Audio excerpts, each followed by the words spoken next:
To think, Sony's start in the process of becoming the apex of console gaming all stemmed from a collaboration with Nintendo that all went wrong.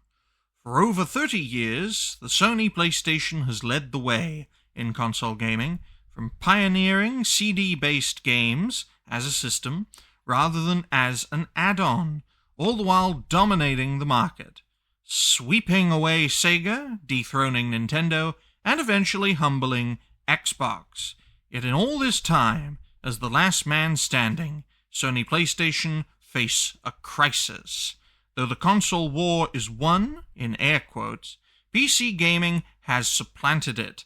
No amount of exclusives is going to stop the tide of Steam's sea sweep as we explore what happened to Sony PlayStation.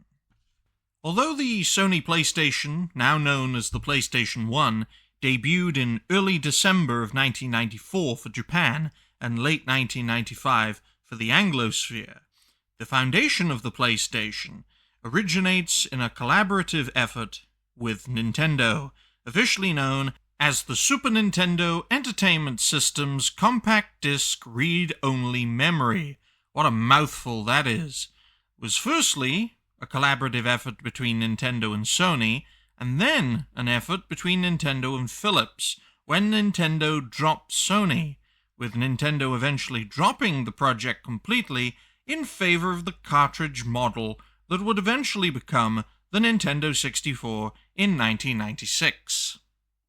Now, Sony's effort to make this collaboration possible was not an easy endeavor for the company, since the joint project started development as early as 1988, though Nintendo denied such a collaboration even existed as long as March of 1991, though the project was even showcased in June of 1991, the day after it was revealed Nintendo cut the cord.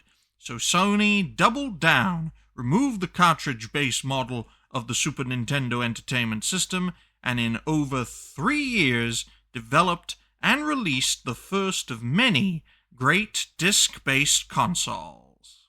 In the span of 30 years, PlayStation would go on to make 5 consoles, all of which turned out to be both financially successful and well received by gamers, with another console, the PlayStation 6, planned for the late 2020s.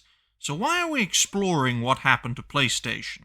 From the looks of things, Sony's PlayStation seems to be doing well, and is firing on all cylinders, right? Well, historically, not always. PlayStation have not been without their faults since their console debut over the last 30 years plus. From the high-priced debut of the PlayStation 3, which gave ground to the cheaper Xbox 360 and the even more cheaper Nintendo Wii, to the abandoning of handheld consoles when the PlayStation Vita failed to live up to the success of the prior PlayStation Portable. More recently, though, despite the high sales rate of the PlayStation 5, Sony's reputation in the games industry has nosedived over the last decade, from its PlayStation 4 peak after Xbox's disastrous launch with the Xbox One in late 2013. Such a nosedive was as a result of a mix of factors, in Sony PlayStation's case with the PS5, from a similar and smaller games library of the PS5 to the mishandling of user data, especially when their games release on PC. We also have to consider the fact that Sony hasn't had the best of histories with poor data protection, since Sony at large have been hacked on more than one occasion. Now the list goes on, and it all adds up, to the point where both console and game prices are too high to justify an upgrade to the PS5 from the more successful predecessor, the PlayStation 4.